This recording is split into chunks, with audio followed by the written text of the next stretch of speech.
seppellire la sua montagna. Bella ciao, bella ciao, bella ciao, ciao, ciao, e seppellire la sua montagna sotto l'ombra di un bel fiore.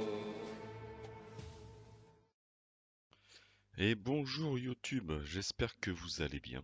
Et ben, on se retrouve aujourd'hui pour une nouvelle vidéo sur un nouvel opus. Voilà, tout simplement. Donc, ça sera la première de ce nouvel opus sur le rechargement 765 ou le 32 ACP. Vu que j'ai un nouveau CZ83, ben, j'ai décidé de me remettre également au rechargement.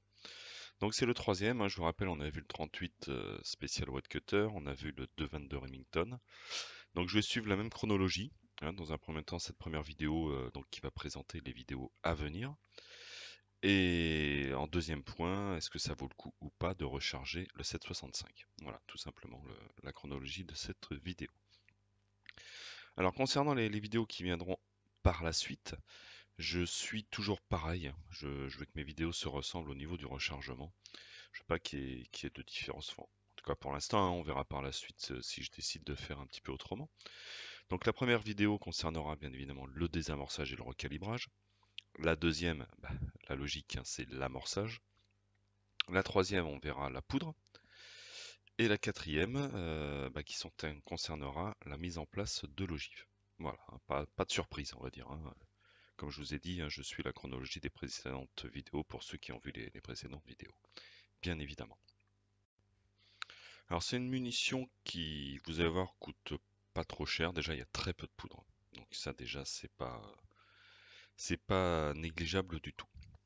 Alors concernant le coût, déjà comme d'habitude, hein, on va compter quoi? On va compter les amorces. Hein, ça y a pas de secret non plus. Donc moi les amorces, comme je vous avais dit, j'avais eu un bon plan. En fait, on se met à plusieurs et on commande en grosse quantité, ce qui permet moi d'avoir les 1000 amorces. Donc pour pistolet bien évidemment, hein, pas pour carabine, à 19,90 €, frais de port inclus. Donc ce qui est pas négligeable du tout sur tous les 1000.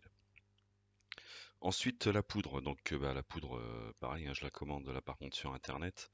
Donc, évidemment, il y a les frais de port. Ce que je fais, c'est qu'en général, bon, je commande en armurerie, hein, mais je commande plusieurs produits, ce qui divise les frais de port pour chaque produit.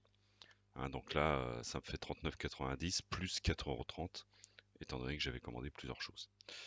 Les douilles, les douilles, elles sont gratuites, hein, bien évidemment, puisque j'avais acheté 2 boîtes, ce qui m'a permis déjà de faire mon tir tranquille et de découvrir mon arme, le C783. Et puis j'ai récupéré toutes les douilles. Donc évidemment, les douilles sont gratuites, hein, parce que je les compte pas pour le premier rechargement. Ça c'est un peu logique. Et au niveau des ogives, donc les ogives, j'ai pris comment dire, des ogives à chaîne, 7,65, 71 grains, diamètre 309. Donc ça me revient à 45 € plus 10 € de frais de port pour les 500 ogives. C'est pareil, j'ai commandé plusieurs produits, ce qui permet de diviser les frais de port, tout simplement. D'ailleurs, par rapport aux frais de port, moi je vous conseille de commander en gros à plusieurs, ce qui permet de diviser tout simplement les frais de port, hein, et d'y gagner encore. Donc les manufacturés, ça revient en moyenne à 15 € pour 50 cartouches. 15 € sans les frais de port, achetés en armurerie. Donc il faut se déplacer. Après, c'est sûr que si vous commandez sur internet, vous rajoutez les frais de port, donc ça revient encore plus cher et donc votre gain en rechargement est beaucoup plus intéressant. Donc en se basant sur les douilles qui sont gratuites, bien évidemment, la poudre, faut se baser, après tout dépend du rechargement, à 0,09 par cartouche. Donc ça fait à peu près 0,35 € pour 50 en poudre. Les amorces qui sont à 0,99 pour 50 cartouches également. Le plus cher en fait c'est les ogives. Hein. Les ogives ça revient à 4,50 € pour 50 cartouches. Bon, c'est un peu logique que les ogives coûtent plus cher. Donc voilà en gros on va dire en détail pour chaque élément de notre cartouche. Donc en totalité, hein, vous vous rappelez, j'avais dit que c'était en moyenne 15 € pour les manufacturés. En rechargement, ça revient à 7,28 €. Donc voilà, tout simplement. Alors bien sûr, ça compte pas la presse, ça compte pas le temps que vous y passez. Ça on est bien d'accord, mais la presse elle est déjà amortie, donc ça c'est pas gênant. Donc je pense que c'est plus qu'intéressant puisque ça vous le fait à 50% moins cher. Alors ça vous permet de tirer 2 fois plus. Voilà, tout simplement. Voilà pour cette première vidéo de présentation du 765 32 ACP. J'espère qu'elle vous aura plu. N'hésitez pas à liker, à commenter, à vous abonner et puis la cloche pour suivre mes vidéos. À bientôt sur ma chaîne et à bye bye.